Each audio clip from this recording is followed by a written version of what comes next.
Tu sais, ce moment précis, où tu envoies un message et rien ne revient.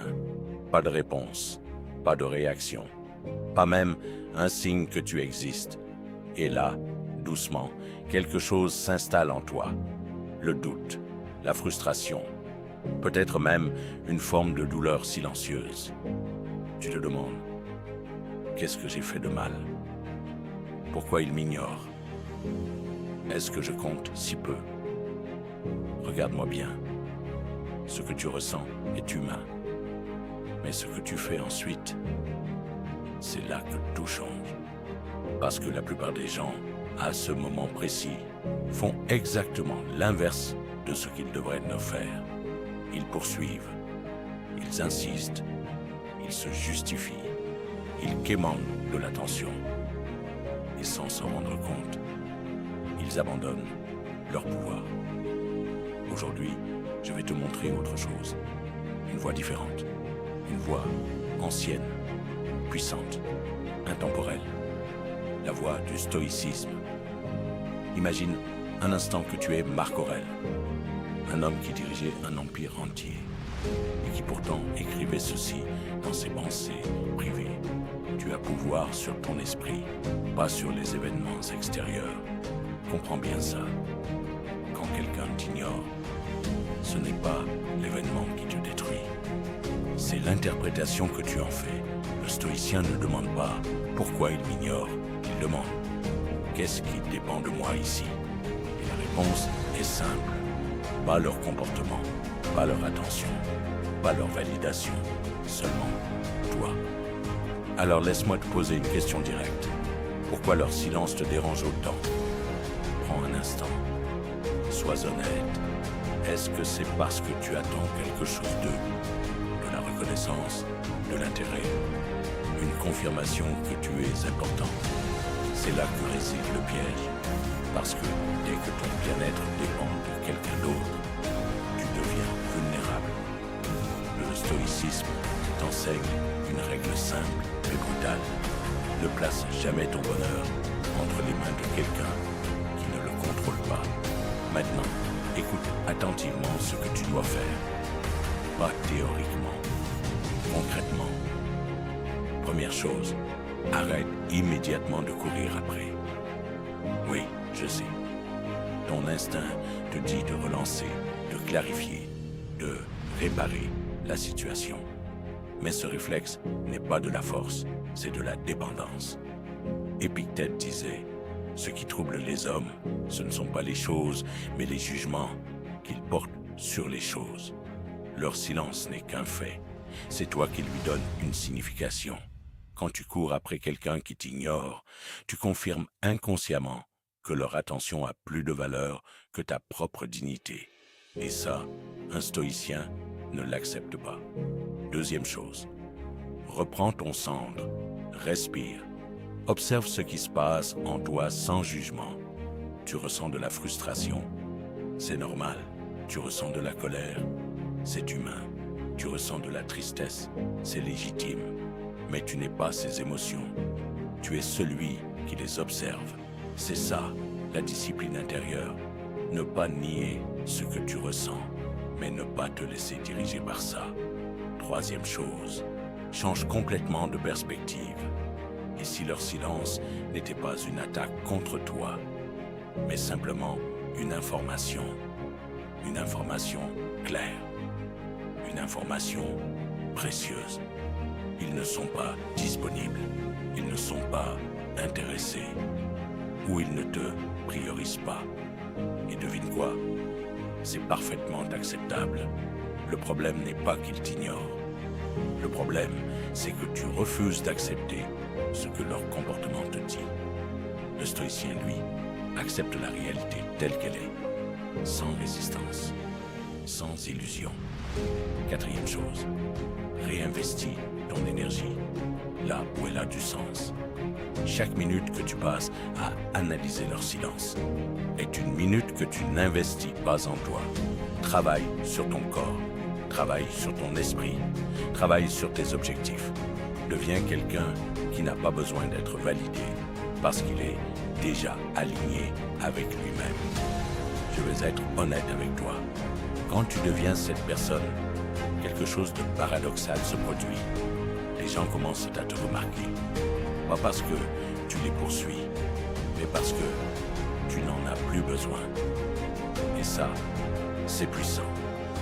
Mais attention, ne tombe pas dans un autre piège. Ne fais pas ça pour qu'ils reviennent. Fais-le parce que c'est juste. Fais-le parce que c'est digne. Fais-le parce que tu refuses de dépendre de facteurs externes. Comme dirait Sénèque, celui qui dépend des autres pour être heureux est esclave. Maintenant, je veux que tu comprennes une chose essentielle. Être ignoré, ce n'est pas une perte, c'est une révélation. Ça révèle qui te valorise réellement. Ça révèle qui ne le fait pas. Et surtout, ça révèle à quel point toi, tu te valorises. Parce que si tu te respectes vraiment, tu ne négocies pas ton attention. Tu ne quémandes pas du temps. Tu ne poursuis pas quelqu'un qui ne fait aucun pas vers toi. Imagine deux personnes. La première est constamment en train de chercher l'attention. Elle écrit, relance, insiste. Elle donne sans retour. Imagine un instant que tu es Marc Aurèle. Pas dans le confort d'une vie moderne. Pas dans un environnement stable, prévisible, rassurant. Non. Tu es à la tête de l'Empire romain. Des guerres éclatent aux frontières. Des trahisons se trament dans l'ombre. La maladie frappe. La mort est omniprésente. Chaque décision que tu prends peut coûter des milliers de vies. Et malgré tout ça, tu prends le temps, seul, souvent la nuit, d'écrire pour toi-même. Pas pour impressionner, pas pour être applaudi, mais pour te rappeler une vérité essentielle. Tu as pouvoir sur ton esprit, pas sur les événements extérieurs. Arrête-toi une seconde sur cette phrase, parce qu'elle est simple, mais elle est radicale. Elle découpe la réalité en deux parties très claires. D'un côté, ce qui dépend de toi. De l'autre, ce qui n'en dépend pas. Et toute ta souffrance, absolument toute, vient du fait que tu confonds les deux. Maintenant, revenons à ta situation. Quelqu'un t'ignore. Silence. Aucune réponse. Aucune reconnaissance. Instantanément, ton esprit s'emballe. Pourquoi? Qu'est-ce que ça veut dire? Est-ce que j'ai fait quelque chose de mal? Est-ce que je ne suis pas assez bien? Mais observe ce qui se passe réellement. Le fait brut est extrêmement simple. Une personne n'a pas répondu. C'est tout. C'est un événement neutre, froid, factuel, sans signification intrinsèque. Et pourtant, en quelques secondes, ton esprit transforme ce petit événement en une histoire lourde de sens, d'émotions, de conclusions. Tu ne souffres plus d'un silence, tu souffres d'une interprétation. C'était exactement ce que Épictète enseignait. Ce ne sont pas les choses qui troublent les hommes, mais l'opinion qu'ils en ont. Autrement dit, ce n'est pas le fait d'être ignoré qui te détruit. C'est ce que tu racontes à propos de ce fait. Prenons ça encore plus profondément. Quand quelqu'un ne répond pas, il y a 1000 raisons possibles. Peut-être qu'il est occupé. Peut-être qu'il traverse quelque chose. Peut-être qu'il a oublié. Peut-être qu'il n'est tout simplement pas intéressé. Mais ton esprit ne choisit pas 1000 possibilités. Il en choisit une seule. Et devine laquelle? La plus douloureuse. Je ne compte pas. Je ne suis pas important. Je ne suis pas à la hauteur. Pourquoi? Parce que ton ego cherche à combler le vide. Et il le fait souvent avec du négatif. Maintenant, mets-toi vraiment dans la peau de Marc Aurèle. Penses-tu qu'un homme qui dirige un empire entier aurait le luxe de s'effondrer émotionnellement parce que quelqu'un ne lui répond pas? Non. Pas parce qu'il est insensible, mais parce qu'il est discipliné. Il comprend quelque chose que la plupart des gens refusent d'accepter. Le monde extérieur n'est pas sous ton contrôle. Jamais. Les autres ne sont pas sous ton contrôle. Leur attention ne t'appartient pas. Leur comportement ne t'est pas dû. Ce qui t'appartient, c'est ta réaction. Et c'est là que se joue toute la différence. Parce qu'entre l'événement et ta réaction, il y a un espace minuscule mais puissant. Et dans cet espace, tu as un choix. Tu peux interpréter ce silence comme un rejet ou comme un simple fait sans importance. Tu peux te dire « je ne suis pas assez bien » ou tu peux te dire « cela ne dépend pas de moi ». Ce choix, la plupart des gens ne le voient même pas. Ils réagissent automatiquement, comme si leurs émotions étaient des vérités absolues. Mais le stoïcien, lui, ralentit. Il observe. Il questionne. Il refuse de croire immédiatement ce que son esprit lui raconte. Pose-toi cette question. Maintenant, est-ce que le silence de cette personne a un pouvoir réel sur toi ou est-ce que tu lui donnes ce pouvoir? Parce que si une absence de réponse suffit à te déstabiliser, ce n'est pas un problème de communication, c'est un problème d'attachement. Marc Aurèle écrivait pour se rappeler de ne pas être esclave des circonstances. Et toi, aujourd'hui, tu peux faire la même chose.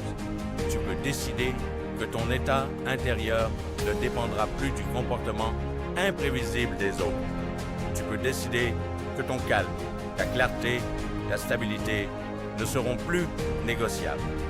Mais soyons clairs, ce n'est pas facile. Ton esprit va résister. Il va vouloir analyser, comprendre, contrôler. Il va te pousser à vérifier ton téléphone encore une fois, à relire le message, à imaginer des scénarios. C'est normal, mais à chaque fois que tu cèdes à ça, tu renforces l'idée que ton bien-être dépend d'eux. Et à chaque fois que tu choisis de lâcher, tu reprends un peu de ton pouvoir. Alors la prochaine fois que quelqu'un t'ignore, voici ce que tu fais. Tu t'arrêtes, tu respires et tu te dis « Le fait est simple, mon interprétation est optionnelle ». Tu refuses d'ajouter du drame à ce qui n'en a pas. Tu refuses de créer de la souffrance à partir d'un vide. Parce qu'au fond, ce n'est jamais l'événement qui te détruit. C'est toujours l'histoire que tu sais. Maintenant, je veux que tu comprennes une chose essentielle. Être ignoré, ce n'est pas une perte, c'est une révélation. Ça révèle qui te valorise réellement. Ça révèle qui ne le fait pas. Et surtout, ça révèle à quel point toi, tu te valorises. Parce que si tu te respectes vraiment, tu ne négocies pas ton attention, tu ne quémandes pas du temps, tu ne poursuis pas quelqu'un qui ne fait aucun pas vers toi. Imagine deux personnes. La première est constamment en train de chercher l'attention. Elle écrit, relance, insiste. Elle donne sans retour. La deuxième est calme, stable, ancrée. Elle agit, elle avance, elle construit. Si quelqu'un s'éloigne, elle continue simplement son chemin. Laquelle de ces deux personnes est libre? C'est ça que tu dois devenir, pas quelqu'un d'indifférent, mais quelqu'un de souverain. Et je vais te donner une pratique simple. À chaque fois que quelqu'un t'ignore, pose-toi cette question. Est-ce que cela dépend de moi? Si la réponse est non, alors tu lâches, pas dans la résignation, mais dans la maîtrise. Parce que le vrai pouvoir, ce n'est pas de contrôler les autres, c'est de ne plus avoir besoin de les contrôler. Maintenant, écoute bien ceci. Tu n'as pas besoin que tout le monde te choisisse, tu as besoin de te choisir toi-même.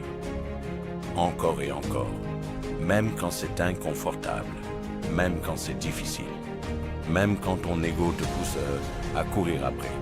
Parce que, au final, ce n'est pas leur silence qui te définit, c'est ta réaction. Alors la prochaine fois que quelqu'un t'ignore, ne réponds pas avec de la faiblesse, ne réponds pas avec de la dépendance, ne réponds pas du tout, réponds avec ton action, réponds avec ton évolution, réponds avec avec ton silence maîtrisé. Et surtout, avance. Toujours. Parce que pendant que certains hésitaient à te répondre, toi, tu construis une vie où leur réponse n'est même plus nécessaire. C'est ça, le stoïcisme. C'est ça, la liberté. Et c'est exactement ce que tu vas faire à partir de maintenant.